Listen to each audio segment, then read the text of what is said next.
Hello and welcome to this Facebook Live on the Wire with Panda, four-time Member of Parliament from Biju Janata Dal, a centrist party which exercises great influence because of the number of MPs that it sends to Parliament.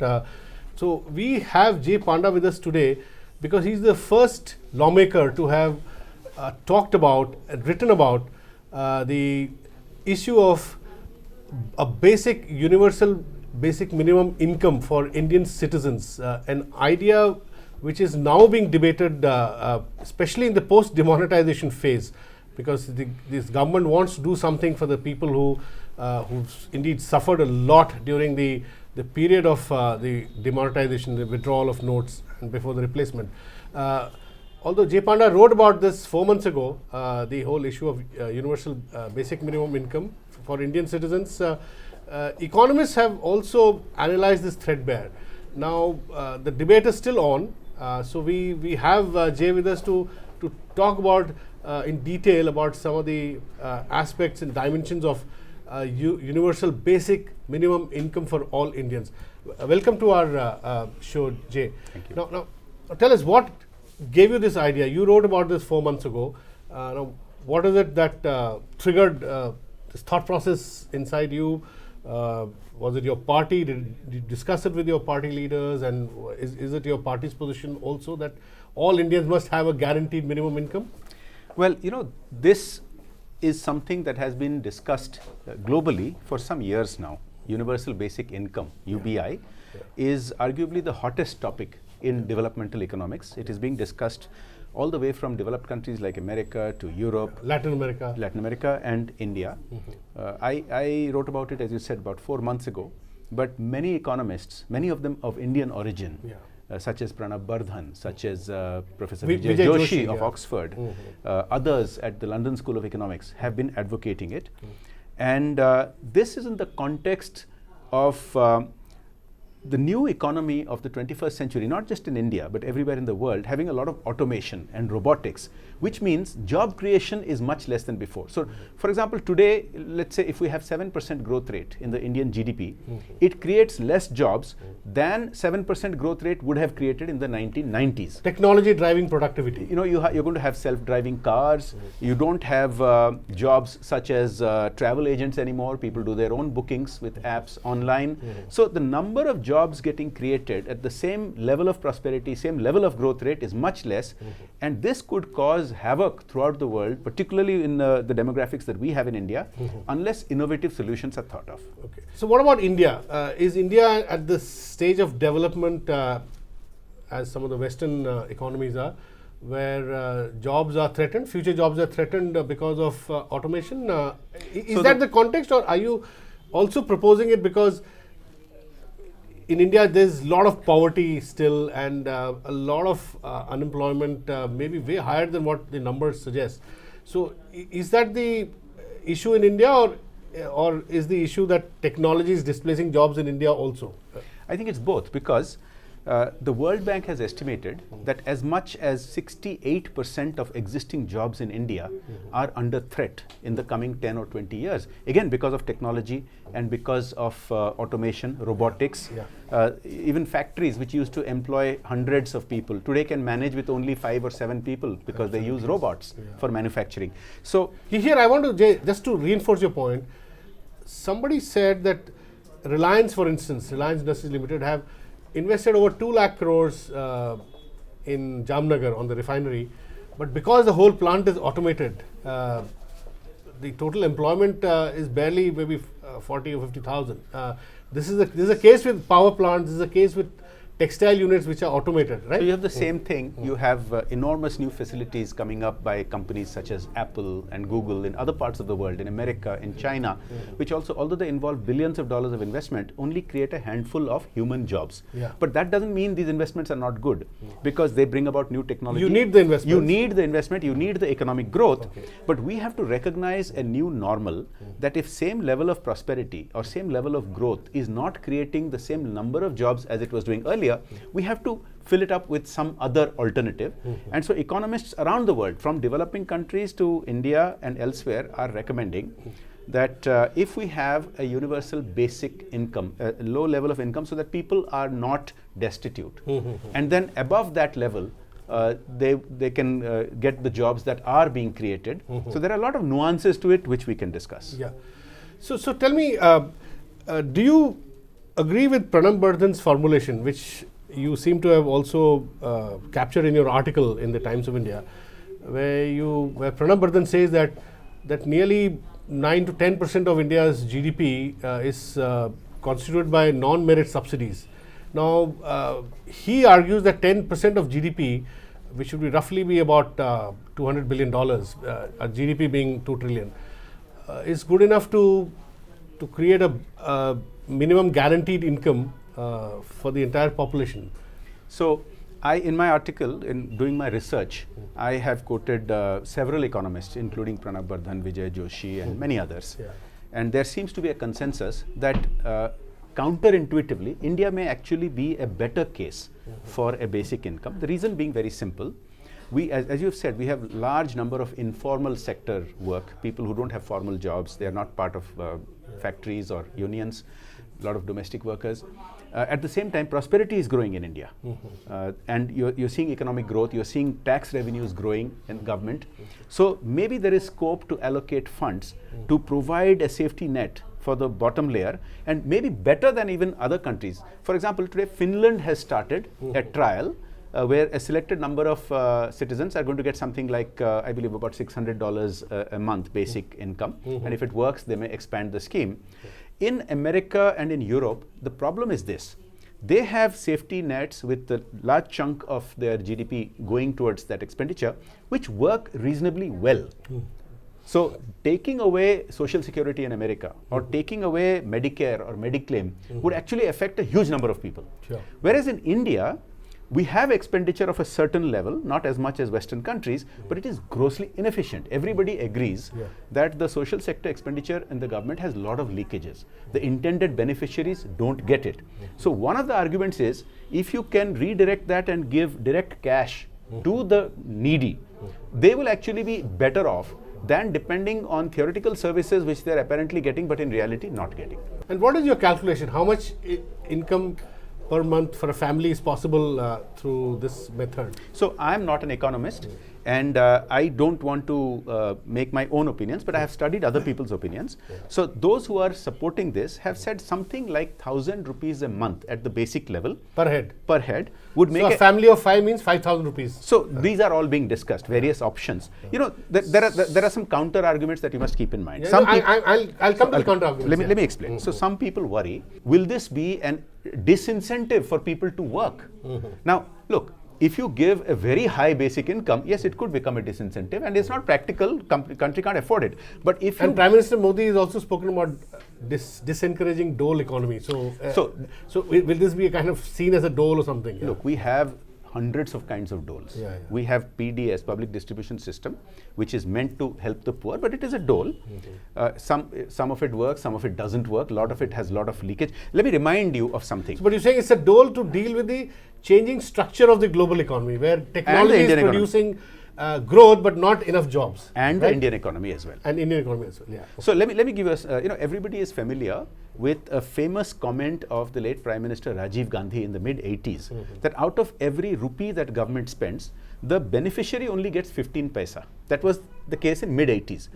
Today it has not improved much. The latest statistics I have are from about 5 years ago, when the Planning Commission had done an assessment of PDS, public distribution system, and their assessment of about 5 years ago was that out of every rupee that government spends on PDS, only 27 paisa reaches the beneficiary. That means 73% of government expenditure on PDS is spent on salaries, wages, and leakage, corruption. So there is the nub of why India may actually have a better case, because with Aadhaar, if you can deliver cash directly into the hands of the beneficiary, then you are bypassing this corrupt system, this leaky system, and you can fund it from the savings itself. Forget about how the numbers stack up.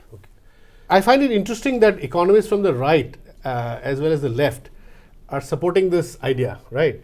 And at the center, people at the center. I assume that yours is a centrist party, so you stand at the center. But I also find it interesting that some of the economists on the left, like Jean Drèze, has said that Pranab Bardhan's idea that 10% of GDP is being spent on non-merit subsidy, and that it can easily be taken away and redirected towards universal basic income to the Indian citizens.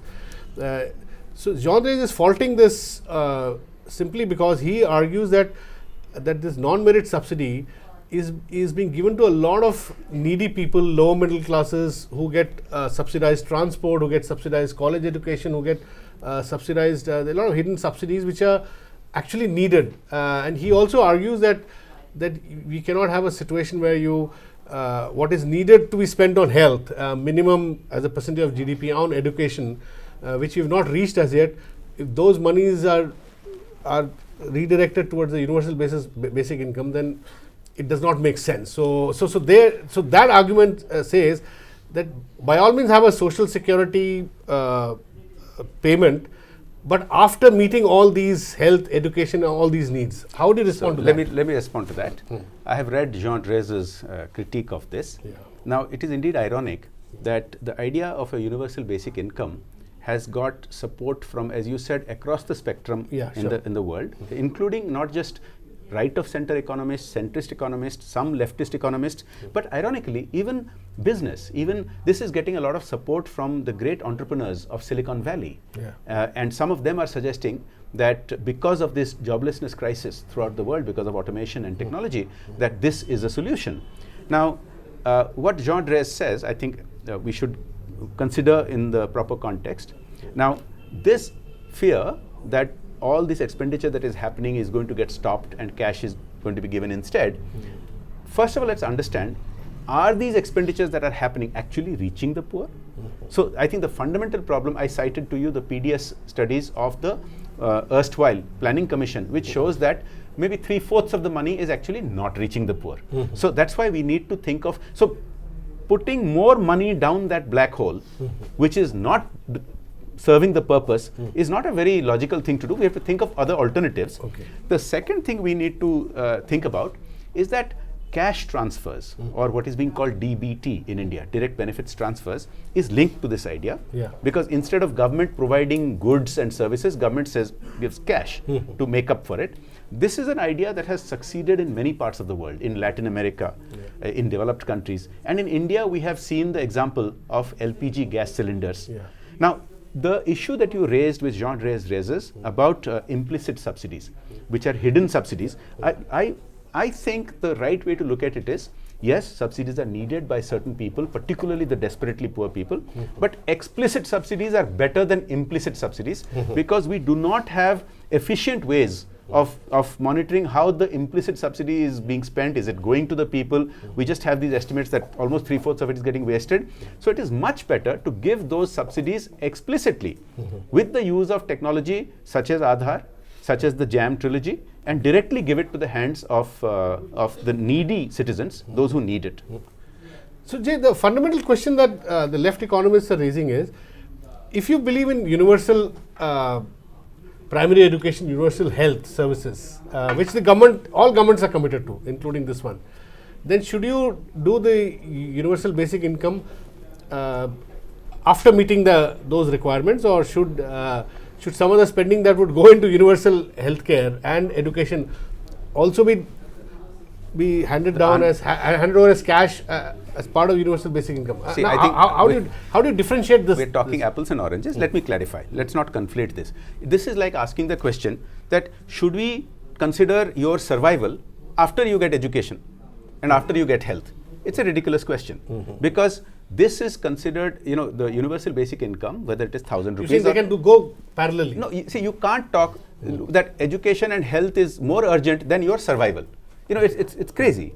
So yes, government has an obligation to provide education, and government must exercise its obligation and health facilities, but there are many ways to do it.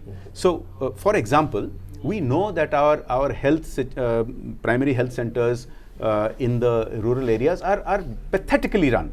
There are some experiments being tried where you co-opt in PPP models, you co-opt the private sector, and they provide those health services. I think Rajasthan is trying it out. Now, in school, we know that schools run by NGOs, schools run by missionaries of various religions, do much better than the government-run schools, where government-run schools have better facilities, teachers get better salary, and yet schools running in slums, schools run by NGOs, schools run by missionaries, all have better results with less infrastructure, with less pay for teachers. So we should co-opt those systems. We should provide, so there is a discussion going on about school choice. So you're saying it may not be an either or It doesn't option. have to be. It can go parallelly. I think these are different tools of achieving various objectives, and whether government actually provides the goods or services, or provides the cash and enables the citizen to get those services for herself or himself, these are all different tools for the same objective. So Jay, we have some questions which have come from our Facebook viewers, and one is from Saksham Khosla. What's the most feasible UBI design for India? A minimal cash transfer that's universal, or a more substantial outlay that makes pension and maternity benefits universal? That's a good question. Now, throughout the world, I think the thinking is that if you make a substantial basic income, it could start interfering with the motive to work itself. So you're not looking at a situation where robots do all the work and all humanity just lazes around and goes on holiday. That's not what we are envisioning. We are thinking of UBI as a basic supplement so that you are not destitute. Beyond that, if you must have an incentive to work, because it's not like jobs are disappearing. There will be jobs, and we must create the kind of education and training where you can avail of those jobs. Now, universal or not is another issue. Now, one question that's being asked is, why do you and I need a universal basic income? Absolutely. Right? So there are two arguments on this. Some people say that universal solves the fundamental problem of targeting. So everybody, including you, me, and big industrialists, may be entitled to the same 1,000 rupees, but we may not draw it. It may not be worth the time of a big industrialist to go and draw 1,000 rupees, or you and me. But that 1,000 rupees a month makes a huge difference to hundreds of millions of people. Then you solve the problem of the corruption and the leakage and the targeting that goes. Government wastes enormous time and resources trying to identify who should get it, who should not get it. You have people going around villages checking whether you have a pakka house or a kacha house or lights or fans. All that effort is wasted if you give a universal income. So you're saying there is some kind of a self-selection. So that's one thing. So the better off may not go for it. But the counter argument is that with technology and with data available today, targeting is much easier today than before. So some economists are proposing that it should not be UBI, that universal basic income. It should be targeted, and we can do targeting much more efficiently. Targeted minimum basic income. Yes, and I am open to either alternative, because I think this needs much more discussion. You're agnostic about this. We need to debate this much more. This is one of the things which need to be resolved through debate. I'm very keen on a basic income. Whether it should be universal or it should be targeted is something I have an opinion. What's the sense you're getting from the government? Do you think the government also is looking at it? Because I read somewhere that the chief economic advisor might mention this in his economic survey as a possibility. So because I was the first one from the political arena to write this article. You might have got some feedback. No, I've been getting a lot of questions. But like you, I don't have any special angle into the government. I'll tell you, you asked a question earlier on which is relevant, that post-demonetization, this buzz has picked up. That will the government come in with some kind of a basic income? In fact, it has picked up. In fact, people are saying that this idea which you wrote about and other economists are talking about becomes very relevant post-demonetization, because Prime Minister Modi has promised the poor people who seem to have suffered a lot when the note was withdrawn, when currency was withdrawn, they want to compensate them. To be fair, this idea has been discussed for several years, and even my article was 2 months before demonetization. And to be fair, what the Prime Minister has done in aggressively pushing the removal of LPG subsidy, cooking gas subsidy, from the middle class and giving it to poor and using Aadhaar and DBT is actually one aspect of universal basic income. So to say that this is, if at all it is introduced now, to say that demonetization has triggered it, I think is not entirely fair. Not triggered, but has created a greater traction for it. Look, I think demonetization has created a lot of traction for various new ideas. There is talk that tax rates should be cut. There was talk, and it has already happened, that interest rates have come down. Yeah. Now, in that context, this could be another idea which gets a boost because of demonetization, but that's not the fundamental reason behind it. Another question, Jay, for you is, can UBI coexist with Manrega and PDS? This is the issue that the left economists are also raising. Whether you withdraw all this and collapse them into a basic income scheme, or can they exist side by side? So we have hundreds of different social expenditure schemes of government, both at union government level and at state government level. Government gives bicycles, government gives umbrellas, government gives blankets, government gives food through PDS, government gives Manrega, which is job work. Now, at some point, which is I think far distant in the future, we will have to start talking about, do we have some worthy scheme or do we have a basic income instead? But right now, we have plenty of opportunity to get rid of a lot of unworthy schemes. You know, that 72% leakage that happens in PDS also happens in a lot of other government programs.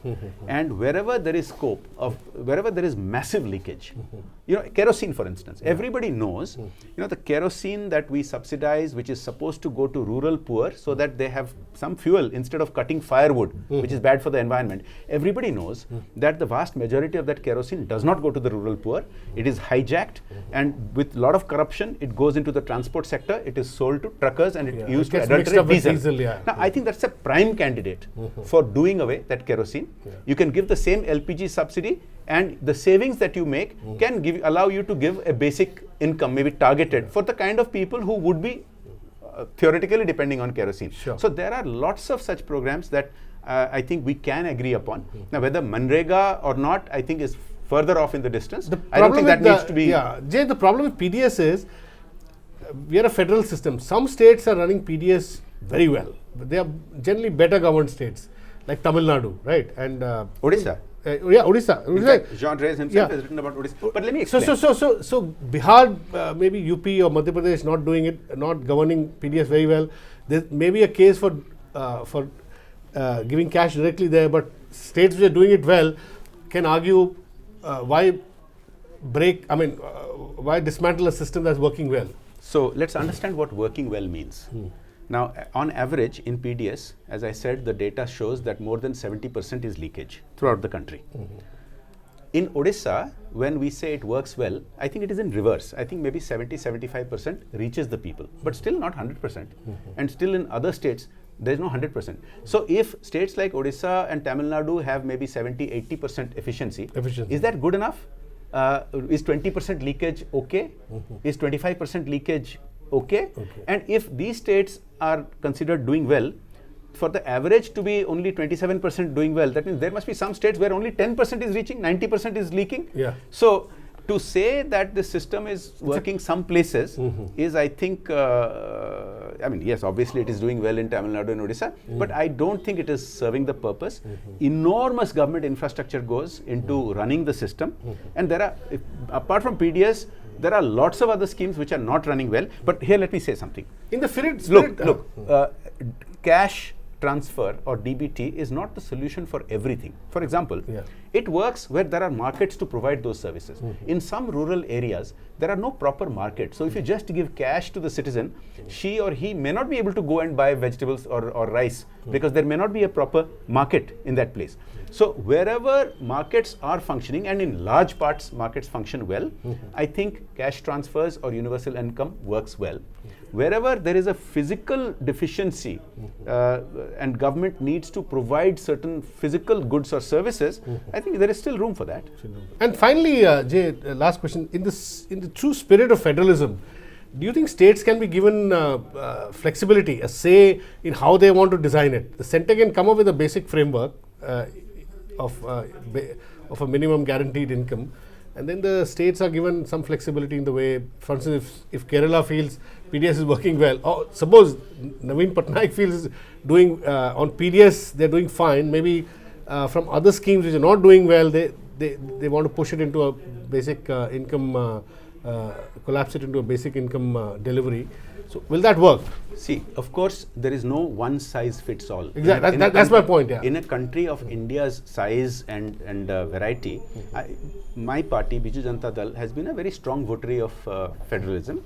Even the Prime Minister himself, because he said as a Chief Minister, he recognizes, as a former Chief Minister, he recognizes. Yeah, that's why I'm making this point. Right. So there is scope. I think within an overall framework about state specific. I always use the example of take an existing government program like Sarva Shiksha Abhiyan, which has been used to build a lot of primary school infrastructure.